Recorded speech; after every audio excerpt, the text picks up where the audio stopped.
Today we're tackling a really interesting mix of sources. We've got stuff right out of the headlines on the 2024 election, sitting next to some pretty deep historical research on U.S. veterans. Yeah, it does seem like an odd pairing at first glance. Yeah, But our mission here is to kind of weave these together. We're looking at a really fundamental theme, I think. right. How does a nation actually give honor, recognition, remembrance? Exactly. Whether that's for military service from decades back, service that maybe wasn't seen clearly at the time, or, for a political mandate that's happening right now and needs asserting immediately.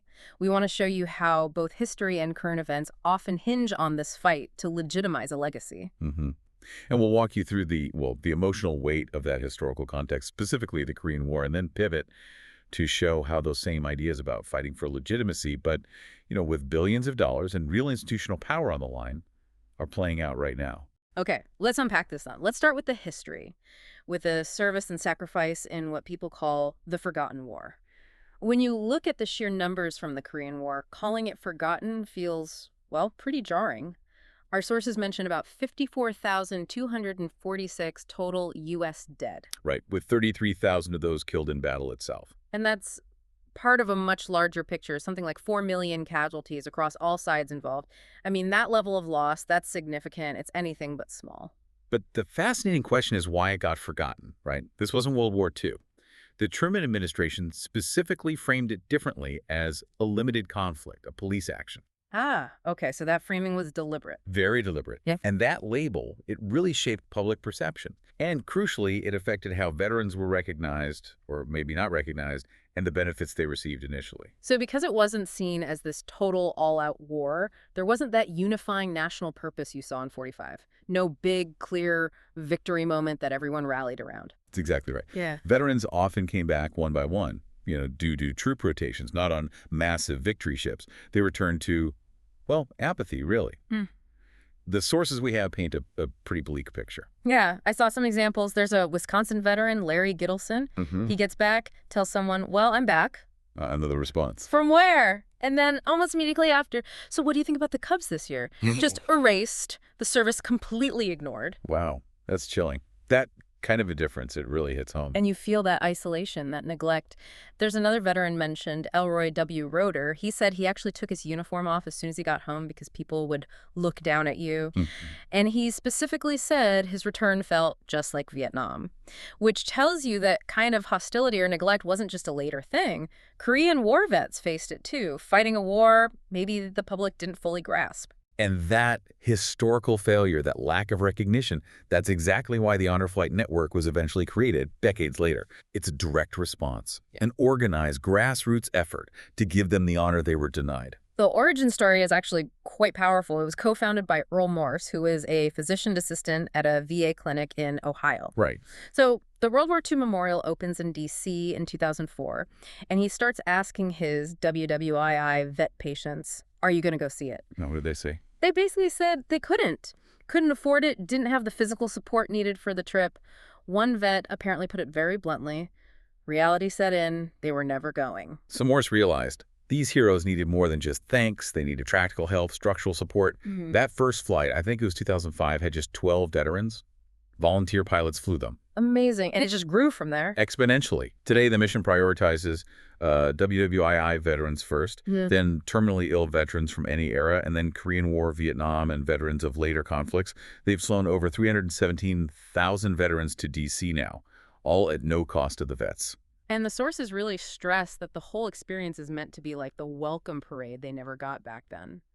They talk about these heroes' welcome ceremonies at the D.C. airport's DCA, BWI, IAD. Yeah, with the fire truck water cannon salutes, the big crowds cheering. Organized by groups like Heroes Welcome, which is part of the American Legion Auxiliary. It's like this organized official recognition, finally, after decades of quiet neglect. And you still see that need for official recognition playing out. Like, there was that instance where former President Obama surprised a group of 79 Korean and Vietnam vets from Wisconsin on their honor flight. Right, just before Veterans Day. He greeted them personally, gave them presidential challenge coins. Exactly, a really high-profile gesture. Kind of a powerful, official counter-narrative to that initial apathy they faced coming home. So that segment really shows us recognition delayed, recognition that had to be earned through decades of waiting and grassroots effort. Now, here's where it gets really interesting. How does that deep human need for validation stack up against how a political winner asserts their legitimacy, their mandate right away? We're shifting from honor delayed to maybe honor seized. Yes, we're moving into history being made right now. And the sources jump straight into how power is asserted right after the 2024 election. The official step was Congress certifying Donald Trump's victory on January 6th. Confirming unified Republican government as well. Right. And those first actions of an incoming administration, they're all about managing and asserting that legitimacy immediately. Symbolically, you have President Biden welcoming President-elect Trump back to the Oval Office, promising a smooth transition. That's a kind of necessary institutional recognition. But maybe a more striking example of managed recognition, as you put it, is the appointment of Susie Wiles as White House Chief of Staff. Absolutely. The first woman ever from either party to hold that specific position. That's immediate historic recognition of her capability, her power within the new structure. It sets a precedent right from day one. That's a really stark contrast, isn't it? The veterans waiting 50 years for a grassroots movement to finally recognize their service, while Wiles gets this instant top-level recognition as key to the new mandate. It is a powerful distinction. And we also see shifts in how voters recognize the parties. The articles talk about Trump making noticeable gains among young men and Latino men. Yeah, the analysis in the sources suggests it stems from a kind of dissatisfaction with the Democratic Party's handling of issues affecting men. It's framed not just as policy disagreement, but maybe a feeling of not being seen or represented by one party. Right. And at the same time, you get this interesting paradox around policy recognition. Even as the country made its choice for president, voters in 7 states chose to protect abortion access. But the sources point out that the support for those state ballot measures actually outpaced support for Kamala Harris. Exactly. So voters seemed willing to recognize or endorse a specific progressive policy outcome, but maybe withheld that same level of recognition from the national Democratic candidate. It's complex. And what follows right away from asserting this new power, this mandate, is dealing with the legacy of the previous administration. The sources detail this immediate push to kind of dismantle the past. Trump's already signaled he wants to get rid of the Biden administration's student loan relief programs. Calling them a total catastrophe. That's the winner actively working to negate the recognition the prior administration gave to its own constituents through those programs. And you really can't talk about recognizing a mandate today without looking at the money involved, the sheer scale of financial backing. No, you can't. The sources highlight Elon Musk as the single biggest donor in the 2024 cycle, spending at least $277 million backing Trump and other Republican candidates. Wow, $277 million from one person. Yeah.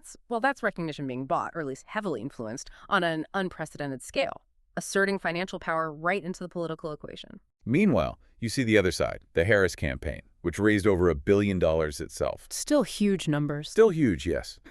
But after the election, they were still sending out fundraising appeals, trying to entice donors with mentions of other matters, seemingly trying to cover costs without explicitly saying so. So even in defeat, that financial power, that potential for recognition from donors, remains a factor shaping the post-election landscape. Okay, moving into our third segment, we see these political conflicts mirroring some of the unsettled issues we thought in the historical context, like the Korean War ending in an armistice, not a clear peace treaty. The fight for recognition, it seems, doesn't just stop when the votes are counted. Absolutely not. The sources point to ongoing challenges that suggest the conflict is far from over. If recognition means accepting institutional authority, well, that authority seems under real strain. You had lawmakers facing, over 50 swatting attacks and bomb threats in just the month before a Senate hearing in December. Yeah, that's a frightening breakdown in just basic civic recognition and respect for safety. It really is.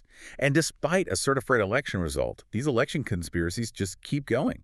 One source flatly states it's effectively impossible to steal a major election in the United States, but that narrative of illegitimacy, it clearly still gets recognized by a lot of people. It creates this ongoing, unsettled feeling, maybe similar in a way to the ambiguity after Korea. And you see friction playing out in other ways, too. Diplomatic, personal, small gestures, like Vice President Harris apparently declining to invite Vice President-elect Vance for a courtesy visit at the VP residence. That's a clear withholding of a certain kind of political recognition. And on the world stage, recognition is being actively redefined. London Mayor Sadiq Khan accused Trump of criticizing him specifically because of his ethnicity and his Muslim faith. that points to immediate international tension around how the new administration's legitimacy is perceived globally. And then there's the meeting between Trump and the Syrian president, Ahmed al-Shara. This was just days after al-Shara was taken off a terrorist list. Right, a former al-Qaeda-linked leader? Precisely. The act of the incoming president meeting him grants a pretty significant degree of international recognition, doesn't it? Yeah. It's a deliberate choice, normalizing or legitimizing a very controversial figure, forcing everyone else to kind of reassess their own policies and recognition. And then there are the legal battles, still ongoing challenges to legitimacy, like Trump seeking to have that $5 million E. Jean Carroll verdict wiped away. The courts remain this key arena where recognition of responsibility, of authority, is constantly being fought over. And finally, there's the whole question of presidential power and precedent.